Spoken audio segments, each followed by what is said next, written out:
There's a lot of misconception about what constitutes an extracurricular activity and what their benefit is, how to start ranking them, how to present them, and how to utilize them to set yourself apart from everybody else.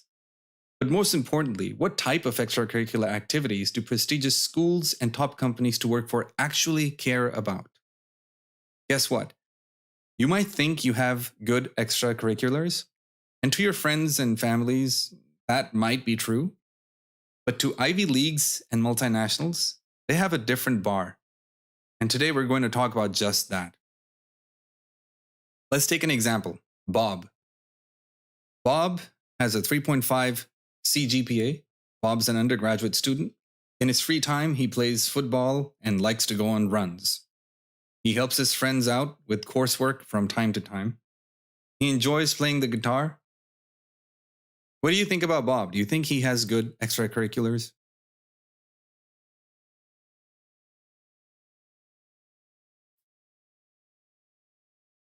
No, he does not. What he does have is a bunch of hobbies. Subjective, unquantifiable, average hobbies. Is there anything about what Bob does that impresses you? Seriously? Let's look at it again. Here's Bob. Bob has a 3.5 GPA. Bob likes, in Bob's resume, he says he likes to play football. He likes to go on runs. And he likes guitar. So, does Bob have a good resume here? He has a 3.5 GPA. Apparently, he likes playing football, going for runs, and playing the guitar. What Bob has is hobbies. In his free time, he plays football, and that's great. But these are all subjective, unquantifiable, average hobbies.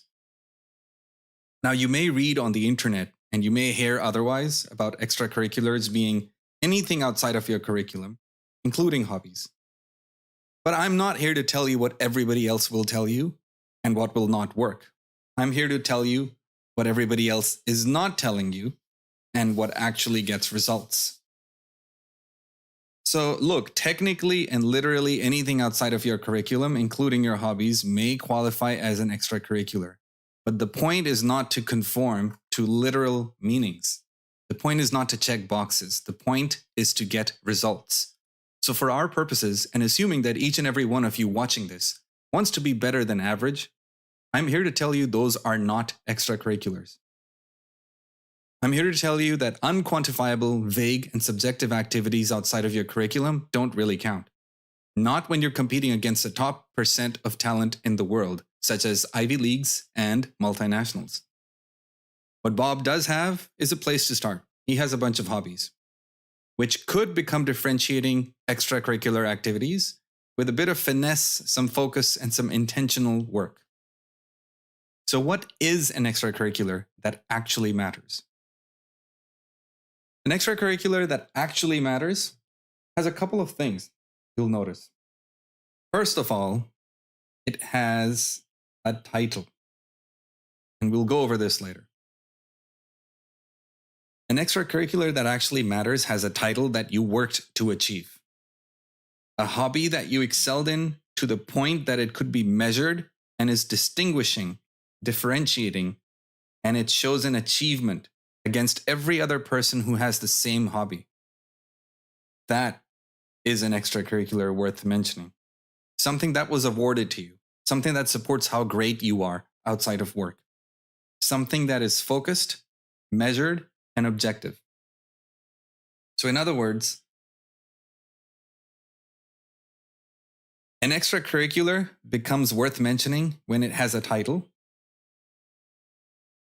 when it has a sense of achievement linked to it, when there's an objective value of a goal, when there's a quantity that you can associate with it.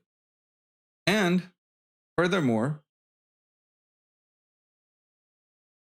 Extracurriculars ideally should support how strong of a character and what strong qualities you have, because actions speak louder than words.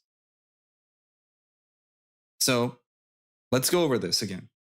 Let's say Bob is listening to my podcast right now. Bob puts in his work, and a year later, Bob has now turned his hobbies into extracurriculars that matter. Remember, title, achievement, objectivity, and quantity. Now, let's rephrase or let's redo these extracurriculars that were initially hobbies. Instead of being a football player, he becomes captain of the football team. Now we see his leadership skills. He leads a team. So we've got the title here. Okay. I'm going to go back and forth so I can show you the visuals. Remember, we need to hit the title, an achievement, objective. We need to be objective, and we need to define a quality or quantity, sorry. So what's going on is, instead of saying Bob plays football, Bob likes to listen to music. Bob likes to go on runs. Now, Bob is the captain of a football team. So what did we just do? We hit the title. Further, remember how I said that an extracurricular should show how strong of a character you have? It should demonstrate some qualities. What does being a captain show you? As far as a quality is concerned, it shows that he is a leader. It also shows that he has dedication to his craft. And we all know dedication and discipline, they kind of go in hand to hand. So later on, maybe later, he went from being a captain to winning a local championship. Now what do we have? We have an achievement. What about quantity? Let's say when he won this achievement, he won the local championship. Bob won against 7 other teams. Excuse my handwriting here. I'm using a very small phone tablet. So he won against 7 teams. Now Bob doesn't just play football. Bob is the captain of the football team who won the local championship against 7 teams. See how this is different from just saying Bob likes to play football and has a 3.5 GPA? We've added a title. We've added an achievement. This is the title. This is the achievement.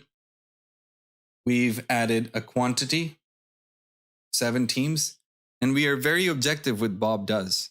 And in addition to all of that, remember, this is now, instead of just being a hobby, Bob's extracurricular, they now demonstrate his character, his personality, all the good things that need to be highlighted when you apply for either a good school or a good institution or for work.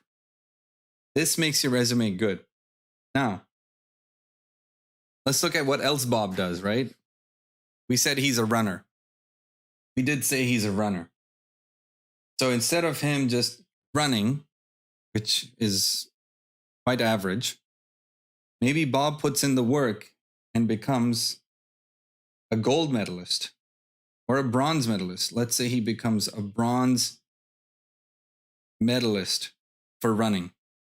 Now, again, we can see that Bob's very disciplined. It's not easy to pull off what Bob did. But here's what I need you to understand. You don't necessarily need to win medals in the hobbies that you do in order to quantify them as extracurriculars.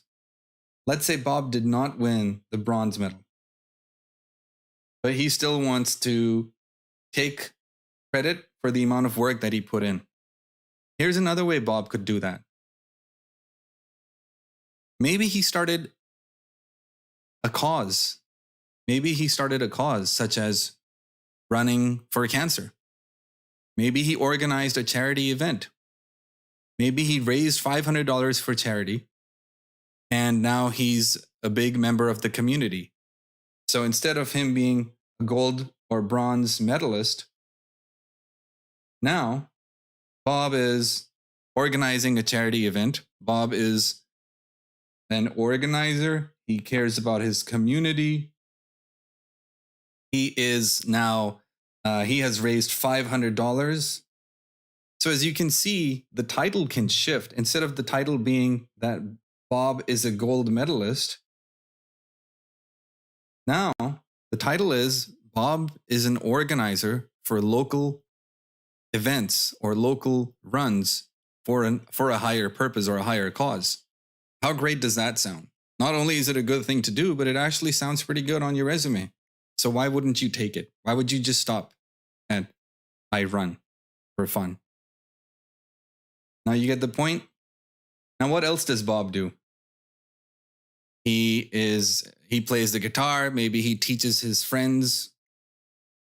I want you to go back after you're done watching this and email me how Bob could change what else he does, playing guitar, singing, teaching his friends, and show me how those hobbies could become real extracurriculars that matter to Ivy League schools and to multinationals with either a title.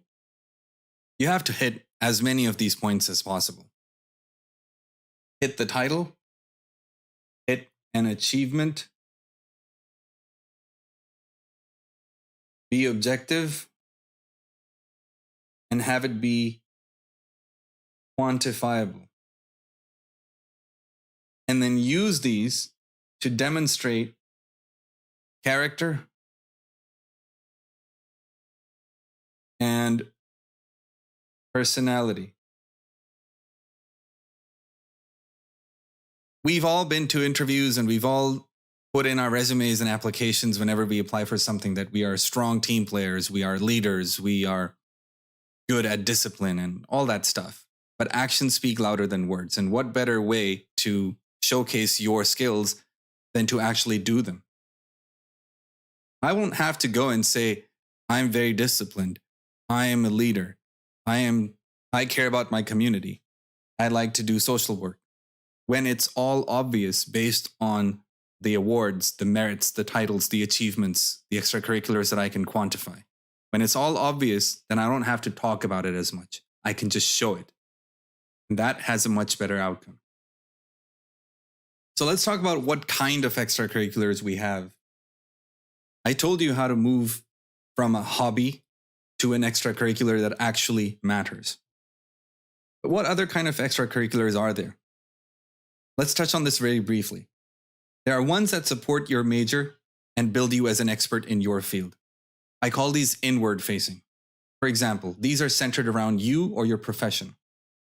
I'm not sure what your major is, for example, but let's say you're a computer science major. Here are a few good examples of what could work for you as an inward extracurricular. Coding competitions that you can win based on how good of a programmer you are. That's a good one. Now, that's showing you that you go outside of your books to support how well you do. Mentoring students younger than you in an official capacity, in as much of an official capacity as possible in the field of your study. That's another good one. Seeking out research work, participation in research papers, projects, publications. These could be in schools. These could be on a local level, on a state level, on a national level. It's all up to you. Sky's the limit. Now, this is an example of an inward-facing extracurricular. The other type of extracurriculars are interests that showcase your qualities as a person, not necessarily your profession. So the last one we covered showcase your profession more, your major. This one covers more your skills. So what we talked about Bob, him being a team player, a leader, we don't want to go to someone and say, we don't want to give them lip service about how great we are. We want to actually give them actions. So that's the second type. First and second type, Both inward facing, one focuses on profession, the other one focuses on your own skills, your own personal skills. The third one are outwards. These are extracurriculars that support your community. They build you as an active member of the society. Outward facing because they're centered around what you do for others. These should hit on community service, team building, initiative, etc. There are examples out there, and there are countless opportunities, especially if you're tuning in from Pakistan, because there is a lot that you can do for the community there. There could be health-related things that you could do. You could schedule blood drives, or you could schedule anything with poor people or people who are underprivileged getting health checks, for example. This could be school-related. You could do orphanages. You could work in local authorities to improve the condition of anything that will impact the lives in your community. The possibilities are limitless.